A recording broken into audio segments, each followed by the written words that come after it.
ಮಾಜಿ ಪ್ರಧಾನಿ ದೇವೇಗೌಡರು ಕೊಟ್ಟಂತಹ ಸಂದೇಶದಿಂದ ಇಡೀ ರಾಜ್ಯದ ಬಿಜೆಪಿ ಹಾಗೂ ಜೆಡಿಎಸ್ ಕಾರ್ಯಕರ್ತರಿಗೆ ಒಂದು ಶಕ್ತಿಯನ್ನು ತಂದುಕೊಟ್ಟಿದೆ ಎಂದು ಬಿಜೆಪಿ ರಾಜ್ಯಾಧ್ಯಕ್ಷ ಬಿವೈ ವಿಜೇಂದ್ರ ಹೇಳಿದರು.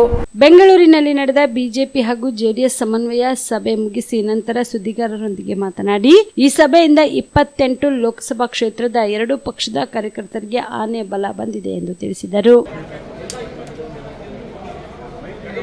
ಬೆಂಗಳೂರಿನಲ್ಲಿ ನಡೆದಿರ್ತಕ್ಕಂಥ ಭಾರತೀಯ ಜನತಾ ಪಾರ್ಟಿ ಮತ್ತು ಜೆಡಿಎಸ್ ಪಕ್ಷದ ಸಮನ್ವಯ ಸಭೆ ಮಾಜಿ ಪ್ರಧಾನಮಂತ್ರಿಗಳಾಗಿರ್ತಕ್ಕಂಥ ದೇವೇಗೌಡಜಿಯವರು, ಮಾಜಿ ಮುಖ್ಯಮಂತ್ರಿಗಳು ಹಿರಿಯರಾಗಿರ್ತಕ್ಕಂಥ ಸನ್ಮಾನ್ಯ BS ಯಡಿಯೂರಪ್ಪನವರು, ಮಾನ್ಯ HD ಕುಮಾರಸ್ವಾಮಿ ಅವರು, ಪಕ್ಷದ ಎಲ್ಲ ಹಿರಿಯರು, ಬಿಜೆಪಿ ಮತ್ತು ಜೆಡಿಎಸ್ ಪಕ್ಷದ ಎಲ್ಲ ಹಿರಿಯ ಮುಖಂಡರು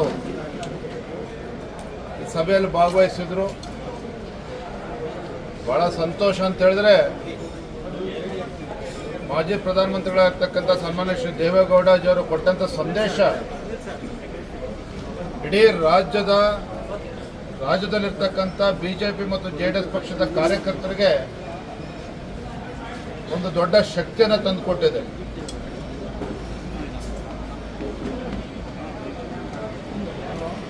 ಮುಂದಿನ ಲೋಕಸಭಾ ಚುನಾವಣೆ ಕೇವಲ ಭಾರತೀಯ ಜನತಾ ಪಾರ್ಟಿ ಮತ್ತು ಜೆಡಿಎಸ್ ಪಕ್ಷ ವಿಚಾರ ಅಲ್ಲ. ಎಲ್ಲವನ್ನು ಮರೆತು ನರೇಂದ್ರ ಮೋದಿಜಿಯವರು ಮತ್ತೊಮ್ಮೆ ದೇಶದ ಪ್ರಧಾನಮಂತ್ರಿ ಆಗಬೇಕು, ಕೇಂದ್ರದಲ್ಲಿ ಭಾರತೀಯ ಜನತಾ ಪಾರ್ಟಿ ನೇತೃತ್ವದ NDA ಸರ್ಕಾರ ಮತ್ತೆ ಅಧಿಕಾರಕ್ಕೆ ಬರಬೇಕು, ಮತ್ತು ದೇಶದ ಒಳಿತಿಗೋಸ್ಕರ ಮೋದಿಜಿಯವರು ಮತ್ತೊಮ್ಮೆ ಪ್ರಧಾನಮಂತ್ರಿ ಆಗಬೇಕು ಅನ್ನುವ ಸ್ಪಷ್ಟ ಸಂದೇಶವನ್ನು ಮಾನ್ಯ ದೇವೇಗೌಡಜಿಯವರು ಕೊಟ್ಟಿರ್ತಕ್ಕಂಥದ್ದು. ನನಗೆ ವಿಶ್ವಾಸ ಇದೆ, ಇವತ್ತಿನ ಸಭೆ, ಇಂದಿನ ಸಭೆ ರಾಜ್ಯದ ಎಲ್ಲ 28 ಕ್ಷೇತ್ರಗಳಲ್ಲಿನ ಎರಡೂ ಪಕ್ಷದ ಕಾರ್ಯಕರ್ತರಿಗೆ ಒಂದು ದೊಡ್ಡ ಆನೆ ಬಲ ಬಂದಂತಾಗಿದೆ. ಇನ್ನೂ ಹೆಚ್ಚು ಉತ್ಸಾಹದಲ್ಲಿ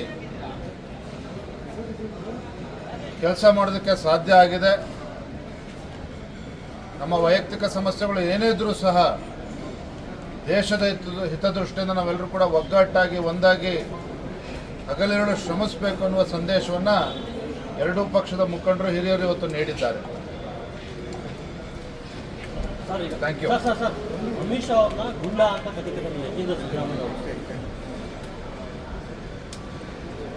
ಯತೀಂದ್ರ ಅವರ ಯೋಗ್ಯತೆ ಏನು ಅನ್ನೋದನ್ನು ಅವ್ರು ಅರ್ಥ ಮಾಡ್ಕೋಬೇಕು. ಮೊದಲನೇದಾಗಿ ಗೌರವಾನ್ವಿತ ಮುಖ್ಯಮಂತ್ರಿಗಳ ಸುಪುತ್ರರಾಗಿ ಈ ರೀತಿ ಹೇಳಿಕೆಗಳನ್ನು ಕೊಡ್ತಕ್ಕಂಥದ್ದು ಅವರು ಶೋಭೆ ತರ್ತಕ್ಕಂಥದ್ದಲ್ಲ.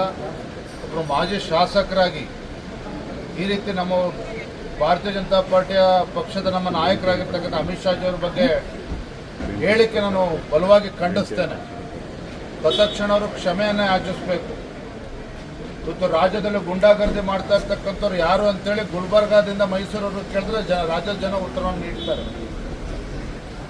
ಲೋಕಸಭಾ ಚುನಾವಣೆಯ ಸೋಲನ್ನು ಮನಗಂಡಿರ್ತಕ್ಕಂಥ ಕಾಂಗ್ರೆಸ್ ಪಕ್ಷ, ಆ ಪಕ್ಷದ ಮುಖಂಡರ ಮುಖೇನ ಈ ರೀತಿ ಹೇಳಿಕೆಯನ್ನು ಕೊಡಿಸ್ತಾ ಇರ್ತಕ್ಕಂಥದ್ದು ಇದು ಖಂಡನಾರ್ಹ. ಇದ್ರ ಬದಲಾಗಿ ತತ್ಕ್ಷಣ ಅವರು ಕ್ಷಮೆನ ಕೇಳಬೇಕು. ನಾನು ಇದನ್ನು ಒತ್ತಾಯವನ್ನು ಮಾಡ್ತಾ ಇದ್ದೇನೆ. ಸರಿ, ಜಂಟಿಯಾಗಿ ಪ್ರಚಾರಕ್ಕೆ ಹೋಗ್ತೀವಿ. ಈಗ ಸಮನ್ವಯ ಸಮಿತಿ ಆಯಿತು, ರಾಜ್ಯಾದ್ಯಂತ JDS ನಾಯಕರು ಜಂಟಿಯಾಗಿ ಪ್ರಚಾರ ಮಾಡ್ತೀರಾ? ದೇವೇಗೌಡರು, ಅಮಿತ್ ಶಾ, ಮೋದಿ ಎಲ್ಲ ಒಟ್ಟಿಗೆ ವೇದಿಕೆ ಹಂಚ್ಕೊತೀರಿ, ಯಾವ ರೀತಿ ಸರ್?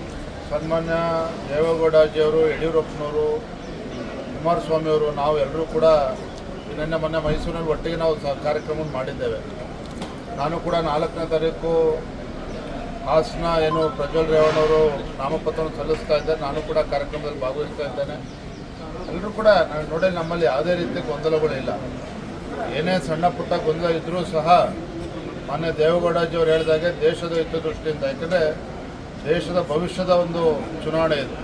ಹಾಗೆ ಎಲ್ಲ ವ್ಯತ್ಯಾಸಗಳು ಏನಿದ್ರು ಕೂಡ ಎಲ್ಲವನ್ನ ಬದಿಗಿಟ್ಟು ನಾವೆಲ್ಲರೂ ಕೂಡ ಒಟ್ಟಾಗಿ ಒಂದಾಗಿ ದುಡಿಬೇಕು ಅನ್ನೋ ಸಂದೇಶವನ್ನು ಇವತ್ತೆಲ್ಲ ಎರಡೂ ಪಕ್ಷದ ನಾಯಕರು ಸಂದೇಶವನ್ನು ಕೊಟ್ಟಿದ್ದಾರೆ.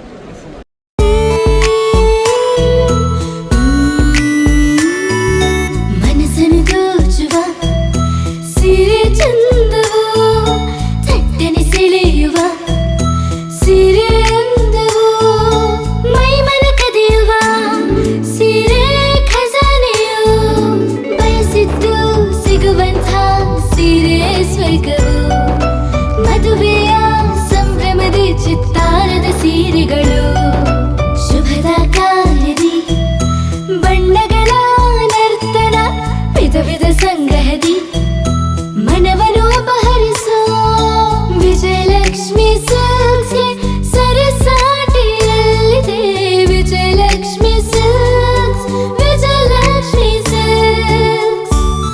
ಜಿಲ್ಲೆಯಲ್ಲಿಯೇ ಮಹಿಳೆಯರ ಮತ್ತು ಮಕ್ಕಳ ವಸ್ತ್ರಗಳ ಏಕೈಕ ಅತಿ ದೊಡ್ಡ showroom Vijayalakshmi silks, city centre mall, super market road, Gulbarga.